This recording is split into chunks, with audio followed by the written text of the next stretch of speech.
New মার্কেটের সামনে হঠাৎ একটা পিচ্চি মেয়ে বলে উঠল, বাবা বাবা দেখো ছেলেটা আমাকে চোখ মারছে। ওর বাবা বলল, কোন ছেলে মা, কোথায় সেই হারামজাদা? মেয়েটা ওর হাতের আঙ্গুল আমার দিকে করার সাথে সাথে আমার কলিজা শুকিয়ে গেল। দেখি পাশে দাঁড়িয়ে থাকা ওর বাবা আমার দিকে কটমট দৃষ্টিতে তাকিয়ে আছে। বেডি দেখলে মনে হয় ছোটখাটো একটা দানব। প্রেমিকার সাথে দেখা করব বলে মার্কেটে দাঁড়িয়ে আছি। ওই 4-5 বছরের পিচ্চি মেয়েটা আমাকে প্রথমেই চোখ মেরেছে। প্রথম কয়েকবার পিচ্চিটা মারার পর আমিও দুষ্টামি করে একটা চোখ মেরেছি। দেখে সাথে সাথে ওর আব্বুর কাছে বিচার দিয়েছে।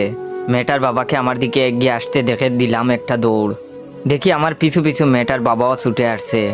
এটা দেখার পর আরো জুড়ে দৌড় দিলাম, কিন্তু যতই দৌড়াতে যাই ততই প্যান্ট নিচের দিকে নেমে যায়।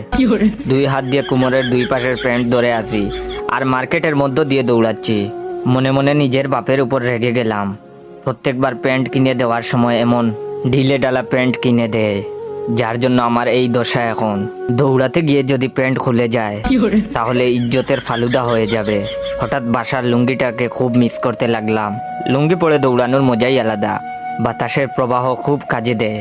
হঠাৎ সামনে প্রেমিকাকে দেখে কলিজা আরো শুকিয়ে গেল। আমাকে দৌড়াতে দেখে ও টাইটানিক সিনেমার মতো 2 হাত মেলে দাঁড়িয়ে রইল। আমার প্রেমিকা অভিনয় শিখবে বলে কয়েকদিন আগে একটা কোচিংয়ে ভর্তি হয়েছে।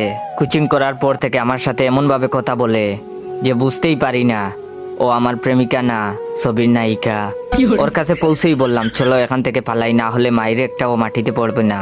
আমার কথা শুনে প্রেমিকা বলে উঠল, না না না, এ হতে পারে না। তোমার সাথে প্রেম করব বলে আমি 7 সমুদ্র 13 নদী পার হয়ে তোমার কাছে ছুটে এসেছি, আর তুমি কিনা আমাকে বলছো এখন থেকে পালিয়ে যাব। ওই শয়তান রাজা আমাদের কিছুই করতে পারবে না। আমাদের ভালোবাসার কাছে ওর অশুভ শক্তি পরাজিত হবেই। আমি তোমার সাথে এই বিশাল রাজ্যে সারা জীবন কাটিয়ে দিতে চাই প্রিয় জায়েদ খান, টুকু জয় খান। প্রেমিকার অভিনয় দেখে আমার বুঝতে আর বাকি রইল না। পৃথিবী উল্টে গেলেও মাইরের আজ মিস নাই। এর মধ্যে দেখি মেয়েটার বাবা প্রায় কাছে চলে এসেছে।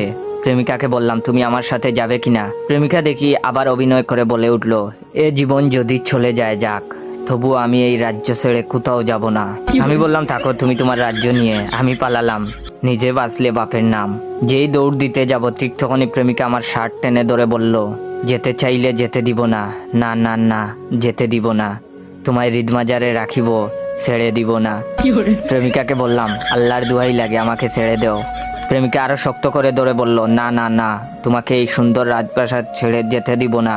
এর মধ্যে পিচ্চি মেয়েটার বাবা এসে আমাকে ধরে ফেললো। কোনো কথা না বলেই নাক বরাবর দিল এক ঘুষি। চোখের সামনে কয়েকটা জোনাকি পোকা দেখতে দেখতে ফ্লোরে পড়ে গেলাম। না, জ্ঞান হারাইনি তো।